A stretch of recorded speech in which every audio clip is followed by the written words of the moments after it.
তাছাড়া টাকা পয়সা আমাকে রোজগার করতেই হবে, কারণ মা মুখে যাই বলুক যে মা বাড়ি ছেড়ে চলে যাবে, একা মামা বাড়িতে গিয়ে থাকবে, আমি তো সেটা হতে দিতে পারি না। তার মানে তুমিও বাড়ি ছাড়বে তাই বলতে চাইছো তো? আর কি উপায় বলো দাদু ভাই? মা যদি এই বাড়িতে থাকতে না চায় তাহলে আমার পক্ষেও থাকা সম্ভব নয়। আর তুমি বলো না, মাকে আমি বাড়ি থেকে একা বেরিয়ে যেতে দিতে পারি? এই সব কিছু আমাকে ভিলেন বানানোর জন্য করা হচ্ছে ইচ্ছাকৃতভাবে। আমি তো শুধু বলেছিলাম আমি চলে যাব এখান থেকে, আমি একবারও বলিনি তোমাকে বা তোমাদের এই বাড়ি ছেড়ে চলে যেতে। বাবা ছাড়ো না, এক কথা কেন বলছি, এই বিষয় নিয়ে তো আমরা আলোচনা করে ফেলেছি। তোমাদের সামনে এখন কিছুদিন সেপারেটেড থাকতে হবে, তারপর ডিভোর্সের জন্য ফাইল করতে হবে। তুমি সেটা নিয়ে কনসেন্ট্রেট করো। মাকে এই বাড়িতে থাকতে দিয়ে কতটা দয়া করেছো সেটা দেখানোর কোনো দরকার নেই। কোনো দয়া দেখানো হচ্ছে না। আমি যাই বলি না কেন তোমরা সেটাকে অন্যভাবে ঘুরিয়ে দেখো। কিচ্ছু ঘুরিয়ে নেয়নি, ঠিকই বলেছে। আজ একটা ইয়াং ছেলের জন্য বাবা মায়ের কত কিছু সহ্য করতে হয়। তুমি দেখো তোমার এই ইয়াং ছেলেটি তোমার জন্য কত কিছু সহ্য করছে। সমাজে ওর মুখ পুড়ছে, বন্ধু বান্ধবের কাছে অনেক প্রশ্নের মুখোমুখি হতে হচ্ছে,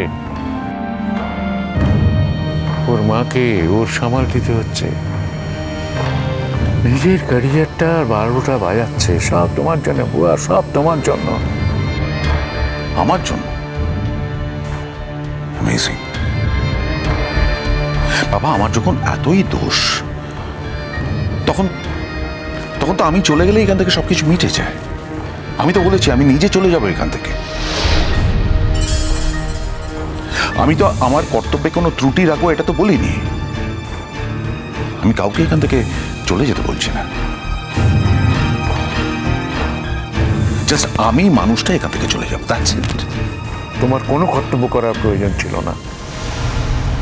তুমি অনেক টাকা রোজগার করো তা আমরা জানি, এবং আমাদের পেছনে খরচও করেছো, তারপরে টাকার গরম দেখিও না। আমরা ভিক্ষে করে খাবো, তবু তোমার কাছে আর হাত পাতবো না। বাবা অনেক সময় আমার মনে হয় আর তো কটা দিন এই বাড়িতে আছি, তারপর তো চলে যাও। এই সময়টুকু আমি একটু তোমার সঙ্গে কথা বলি, একটু বাড়ির সকলের সঙ্গে থাকি, আমার ছেলেদের সঙ্গে। কিন্তু এমন জটিল করে ফেলেছো সবকিছু তোমরা, না তোমরা আমাকে বেশিক্ষণ সহ্য করতে পারো, না আমি এখানে বেশিক্ষণ থাকতে পারি তোমাদের সঙ্গে। মা, মা একটু জল দাও না।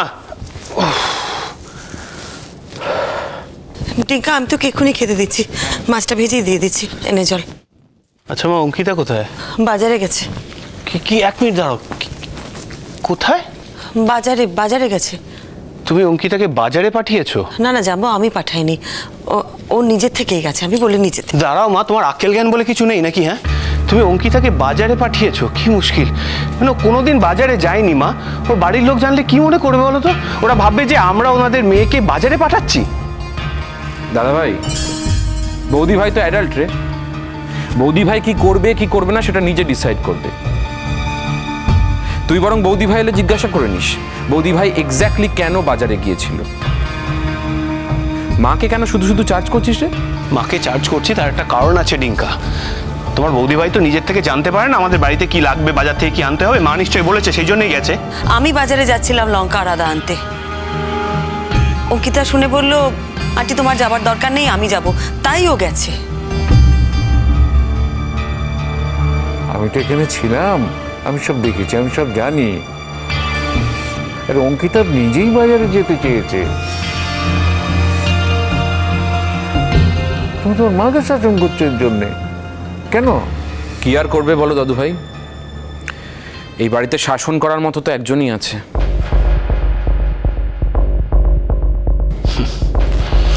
দাদু ভাই কিছু মনে করো না, কিন্তু অঙ্কিতা যে স্ট্যান্ডার্ডের মেয়ে, সে বাজারে গিয়ে আদা লঙ্কা এসব কিনবে সেটা তোমরা কি করে ভাবলে আমি জানি না। আমি তো অন্তত এটা ইম্যাজিনও করতে পারি না। হ্যাঁ সেই তো, করবে কি করে? তবে সত্যি কথাটা জানিস তো, বৌদি ভাইয়ের যা স্ট্যান্ডার্ড, সেরকম স্ট্যান্ডার্ডের কোনো ছেলের সাথে কিন্তু বৌদি ভাইয়ের বিয়ে হয়নি। সেই স্ট্যান্ডার্ডের কোনো বাড়িতেও বৌদি ভাইয়ের বিয়ে হয়নি। সেই জন্য বৌদি ভাই স্ট্যান্ডার্ডটা বজায় থাকলো কোথায়? ওকে এখন আমাদের বাড়ির স্ট্যান্ডার্ডের সাথে মানিয়ে নিতে হবে। সেই জন্য বাজার করতে গেছে, ঠিক আছে, কোয়াইট নর্মাল। তো প্রবলেমটা কি জানিস তো ডিঙ্কা, আমার কোনো ব্যাপারে না নাক না গলিয়ে তুই জাস্ট থাকতে পারিস না। আলবাত নাক গলাবো, 100 বার নাক গলাবো। তুই আমার সামনে কথোপকথন করবি, আমি নাক গলাবো না, এটা হয় কি করে? আর আমি তো নিজে নিজে নাক গলাইনি, তুই আমার মাকে অ্যাকিউজ করেছিস আমার সামনে, সেই জন্য নাক গলিয়েছি। তুই যদি অ্যাকিউজ না করতিস আমি নাক গলাতাম না। আচ্ছা আমার একটা কথা বলতো, তুই কোনোদিন বাজার করেছিস?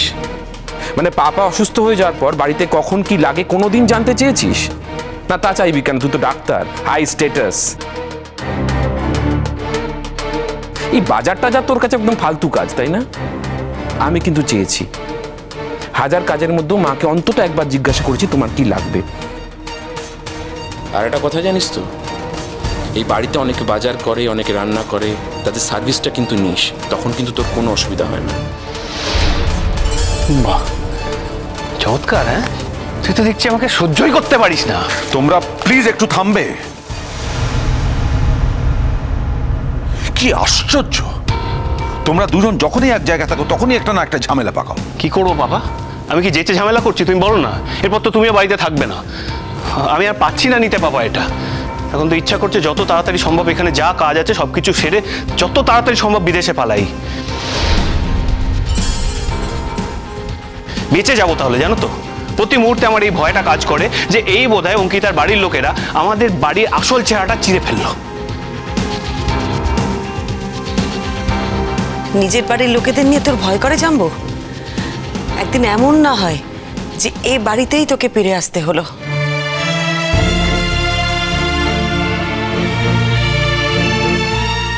দেখ বাবা, আমি তো অত বুঝি না তোদের মতন, তবে কেন জানি না আমার মনে হয় যে বিদেশে থাকার মতন মানসিকতা না তোর নয়। না মানে তুই তো নিজের কাজ নিজে করতেও পারিস না, করতে শিখিসও নি কখনো। কি করে থাকবি রে তুই বিদেশে? দেখো মা, তুমিও থাকবে আমিও থাকবো, তবে একটা কথা বলতে পারি, যদি বিদেশ থেকে আমার এই দেশে ফিরেও আসতে হয় না, আর যেখানে যাই না কেন, অন্তত এই বাড়িতে আমি ফিরবো না।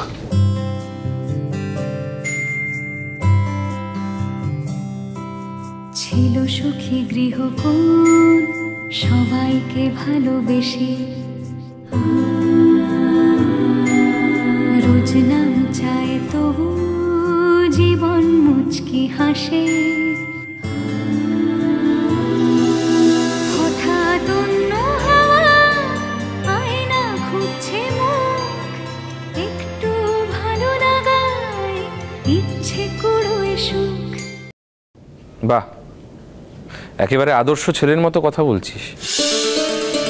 হ্যাঁ বলছি রে, বলছি। তার কারণটা কি জানিস? কারণ এটাই যে আমাদের মা চিরকাল না আমাদের দুজনকে আলাদা চোখে দেখেছে। তোকে একরকম ভাবে দেখেছে, আমাকে আরেক রকম ভাবে। আমি এর ভিতরে আর কোনো কথা বলবো না। এমনিতেই তো আমি ভিলেন, আমি কিছু বলতে গেলেই অনেকগুলো মুখ আমাকে অ্যাটাক করার জন্য মুখিয়ে আছে। তোমার কি আর কোনো কথা বলার জায়গা আছে বুয়া? নেই? সমানে নিজের মনকে বোঝাচ্ছি সংসারে জটিলতাতে আমি আর থাকবো না, তবু সে জটিলতা কাটছে না, তাই আমাকে এসব কথা বলতে হচ্ছে। আমি বৌমার কাছেও প্রতিজ্ঞা করেছি এই নিয়ে আমি আর কোনো কথা বলবো না। তবে বৌমা যেমন তার ছেলেকে বলল একদিন তাকে বাড়িতে ফিরে আসতে হবে,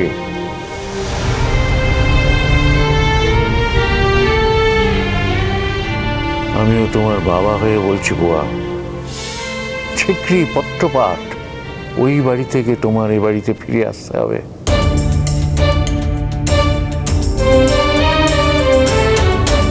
যদি আমার অভিজ্ঞতা, আমার পাকা চুলের কোনো দাম থাকে, তাহলে আমার এই কথাগুলো তুমি অক্ষরে অক্ষরে মিলিয়ে নিও। আমিও তোমায় বলছি বাবা, এই বাড়ি থেকে আমি যখন বেরিয়ে যাচ্ছি, যখন তোমাদের চোখে আমি ভিলেন হয়ে আছি, তখন আমিও কোনোদিন এই বাড়িতে ফিরে আসবো না। হ্যাঁ, তোমাদের দেখাশোনা করার জন্য আমায় আসতেই হবে, এটা আমার বাড়ি। আমার দায়িত্ব। কিন্তু যখন তোমাদের প্রয়োজন হবে, যখন তোমরা আমাকে ডাকবে, তখন আমি ফিরব। নিজে উপযাচক হয়ে কখনো আসবো না।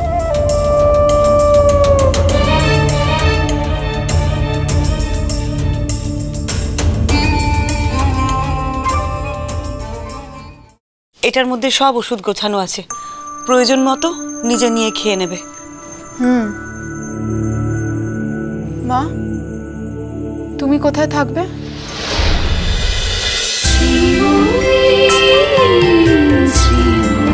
চলো চলো চলো চলো চলো পাল্টাই।